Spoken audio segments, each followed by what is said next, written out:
Air mustakmal ni apa dia?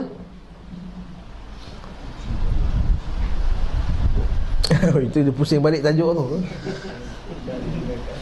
Air yang telah digunakan untuk bersuci, itu air mustakmal. Confused. Saya ambil wuduk, air wuduk tu jatuh kat satu bekas baldi. Saya ambil wuduk kan, ambil wuduk basuh muka. Saya ambil wuduk, saya ambil pipe. Kemudian ada bekas, bekas-bekas air yang daripada jatuhan-jatuhan muka saya, jatuhan tangan tu, itulah dipanggil air mustakmal. Faham tak?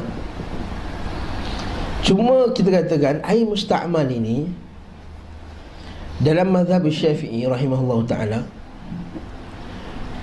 ialah air mustakmal yang digunakan dalam menyuci bila kita bersuci yang wajib. Contoh, kita nak solat, kita ada wuduk. Jadi wuduk tu wuduk wajib ke wuduk sunat? Wuduk wajib. Wuduk wajib tu, itu mustakmal. Lepas tu kita ambil wuduk sekali lagi. Wuduk tak batal, tapi saja nak memperbaharui wuduk. Wuduk kan satu sunnah. Saja nak memperbaharui wuduk ketika waktu asar, kita ambil sekali lagi wuduk. Air yang jatuh tu mustakmal tak? Kalau ikut mazhab Syafi'i, tak mustakmal, kerana dia digunakan dalam persucian yang sunat, bukan yang wajib.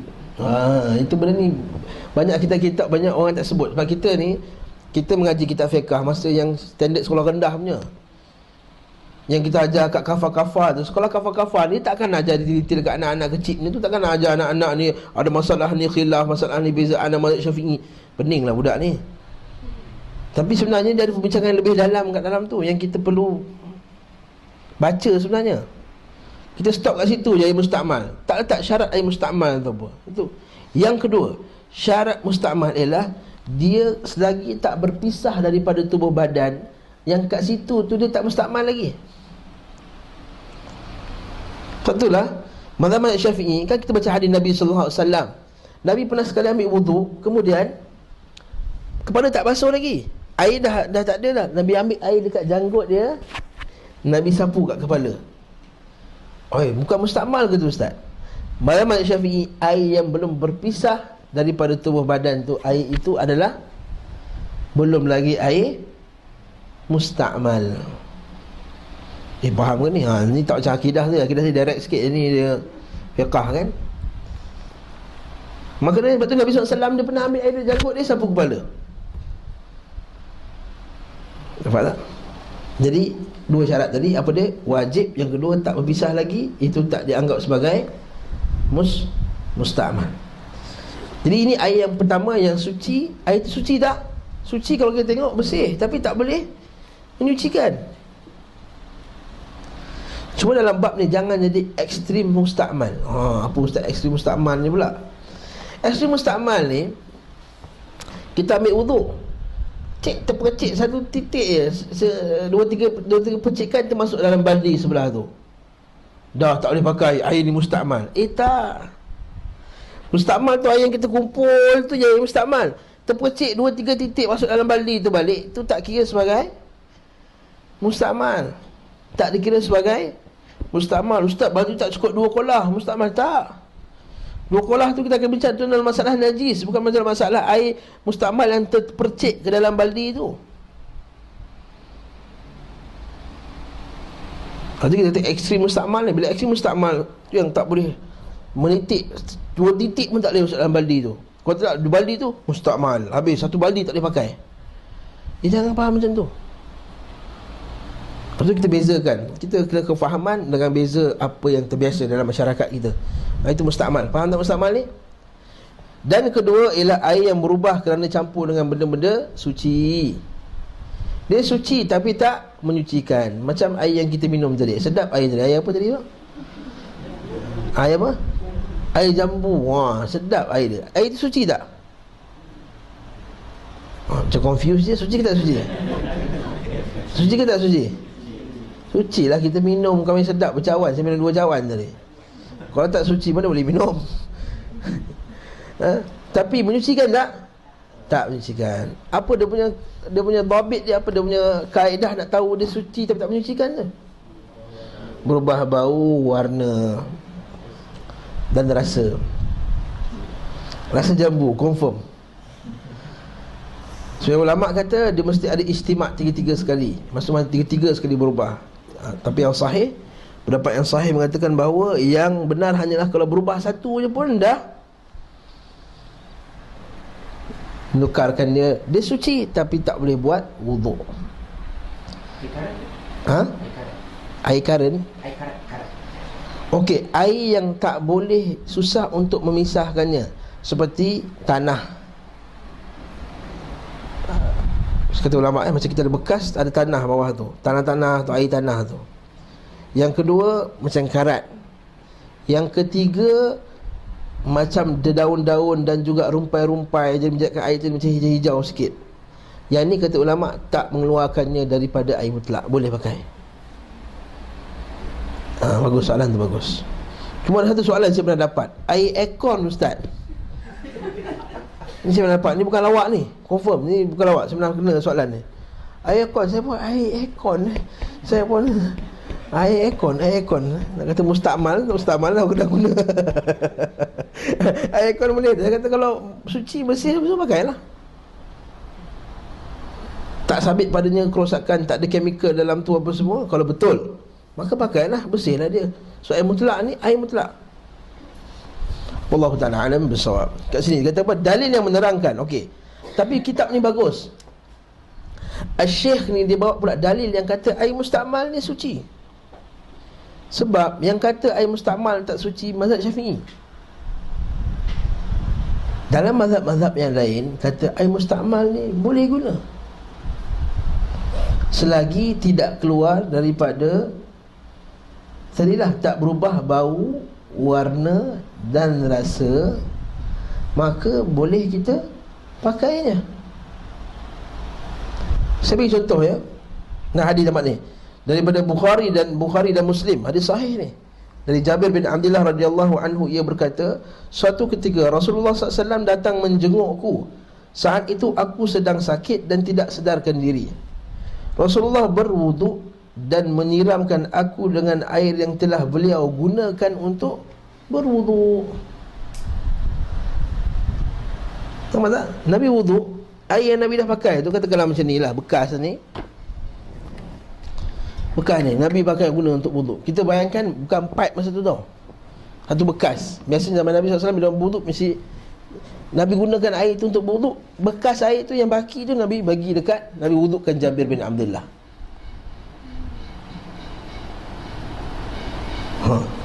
Jadi itu Nabi pakai tu bekas wuduk Nabi. Mustakmal tak? Jadi atas dasar inilah tiga mazhab yang lain kata air mustakmal ni tak ada sebenarnya. Macam tu mana tu? Kalau khusus untuk Nabi, dia kena buat dalil. Itu khusus untuk Nabi. Sebab berlaku dalam hadis yang lain, Nabi SAW dengan isteri dia banding satu bekas. Nabi dengan Maimunah bergilir-gilir untuk mandi. Sampai tinggalkan sikit untuk aku, isteri dia kata apa? Tinggalkan sikit untuk aku. Sebab Nabi dia mandi, bekas Nabi. Kita bayangkan bekas. Yang ketiga, banyak hadis Nabi SAW, Nabi kata apa? Tidak mengapa bagi seorang lelaki mandi daripada bekas air, daripada wanita baki air daripada wanita mandi, dan juga orang perempuan mandi daripada bekas air lelaki mandi wajib. Dan kita kena bayang zaman Nabi bukan baldi besar-besar macam kita ni. Dia nak ambil air bekas dia kecil macam tu je. Bizanub binal ma', zanub besar macam ni je. Sebab Nabi mandi wajib. Dalam hadis yang sahih, Nabi ightasalan Nabi sallallahu alaihi wasallam bisa' dengan satu gantang saja Nabi mandi. Kita mandi tu gantang tak puas lah. Mandi wajib pula tu. Nabi mandi wajib dengan air satu gantang, dan berwuduk dengan satu pot. Pot besar ni lebih kurang kan. Nabi wuduk dengan air banyak ni. Kalau kita ikut logik kita, kalau tuang, mestilah habis cepat. Macam mana tu kan? Sebab tu Nabi SAW dia kata, jangan kamu celup air tangan kamu bila bangun tidur Nabi wuduk. Jangan kamu celup sehingga kamu basuh, tuang kat tangan dulu. Maksudnya bila wuduk tu celup tak? Celup lah maksudnya. Tapi tak jadi mustakmal pun. Terasa inilah. Sebab itulah tiga mazhab yang lain mengatakan air mustakmal ni tak ada sebenarnya. Imam Syafi'i, Imam Nawawi kata memisahkan ayat ini. Yang memisahkan hukum ayat ini siapa yang memisahkan? Imam Syafi'i rahimahullah. Lepas tu kalau Ibn Taymiyah kata saya tak setuju dengan perkataan air yang tahir mutahhir ni, suci tak menyucikan, mencuci tak menyucikan. Dia kata air ni, air suci, air tak suci, itu je. Sebab tu ini pembahagian yang diberikan oleh Imam Syafi'i rahimahullah. Kita faham. Jadi kita fiqh, kita bagi fiqh. Okey, itu mazhab yang kata tak ada. Apa okey pula? Kenapa Imam Syafi'i kata ada? Ada juga dalil dia. Ni kita kata ulama kita ni dia buat benda bukan main suka-suka je, tuan-tuan. Bukan saya rasa lah, bukan. Kalau agama ni saya rasa apa semua senang lah. Ni maksudnya ada dalil juga. Apa dalil pula? Nampak ni? Jika seandainya air bekas wuduk tidak suci, Rasulullah tidak akan menyiramkannya pada Jabir radhiyallahu anhu. Takkan Nabi nak bagi yang tak suci. Habis tu ustaz yang hadis berkenaan dengan Nabi SAW berwuduk, sebab sahabat berebut ambil wuduk Nabi tu. Pernah hadis Bukhari tu kan, Nabi SAW berwuduk dan pakar tu sahabat yaqtatilun.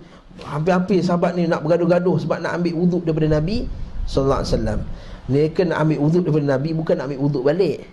Mereka nak ambil wuduk daripada Nabi untuk menjadikan ubat dan bertabarruk, ambil berkat daripada bekas wuduk Nabi SAW.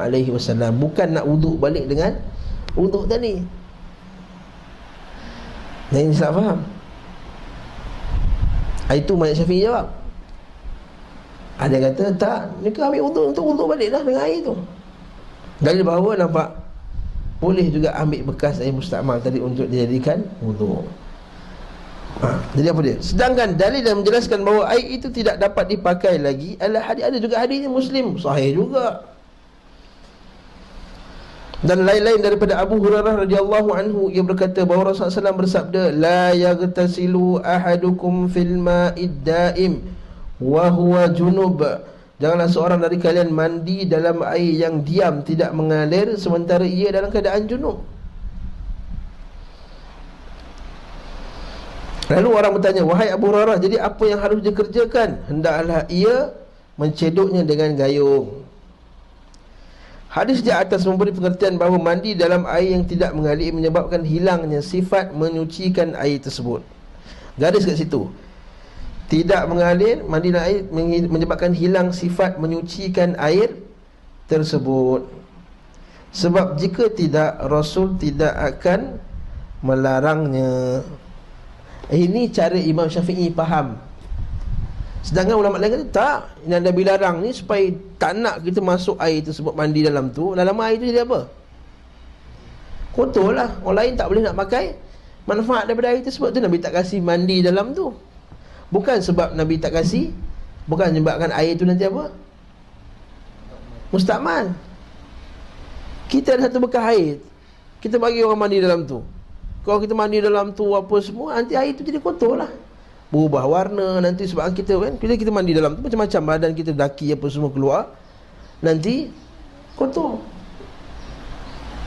Lepas tu kita ambil baldi, ambil baca, kita basuh tangan. Air tu satu bekas je untuk kita guna. Kita masuk tangan dalam tu apa semua, akhirnya kotor. Jadi larangan Nabi tadi, jangan masuk dalam tu, ialah larangan supaya air tu kekal bersih, bukannya air mustakmal.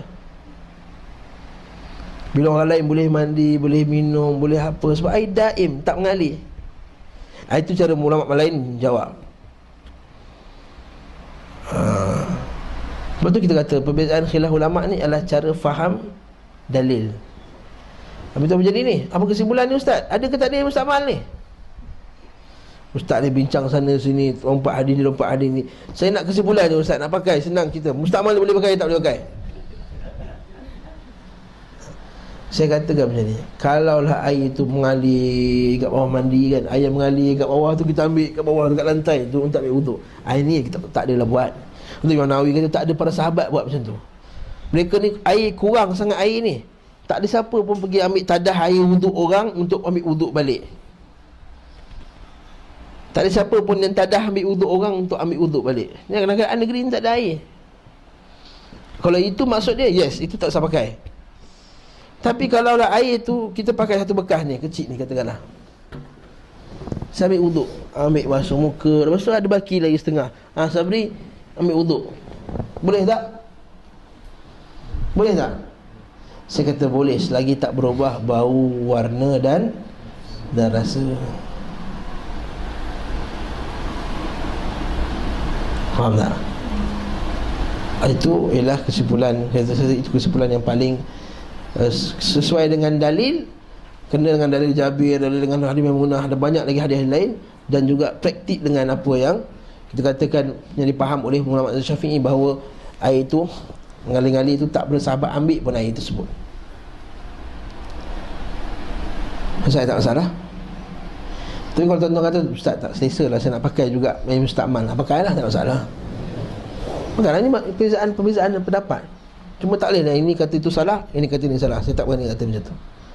Tak boleh kita kata siapa kata air mustakmal ni tak sunnah, habis tu hadis tadi nak tak mana.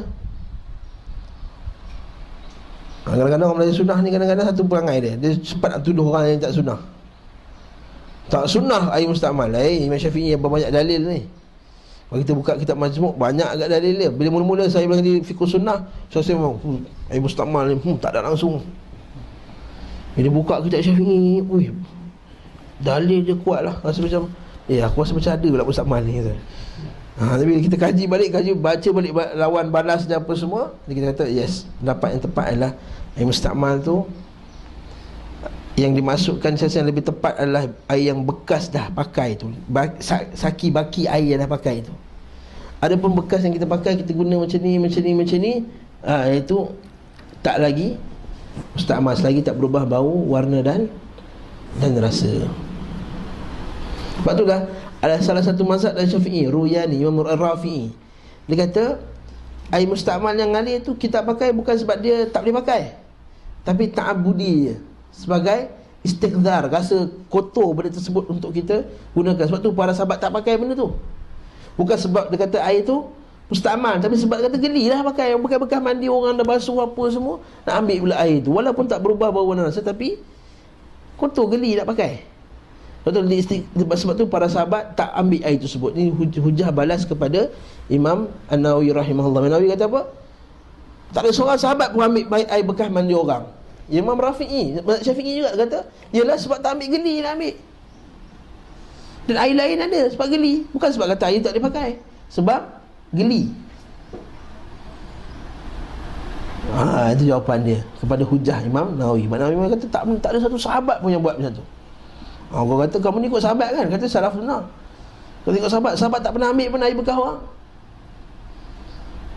Bukan wuduk para sahabat ni. Tak, itu istiqdar kalau kotor. Lepas tu dah pada Nabi dia tak rasa kotor, lepas tu dia orang ambil bekas Nabi sallallahu alaihi wasallam ambil wuduk.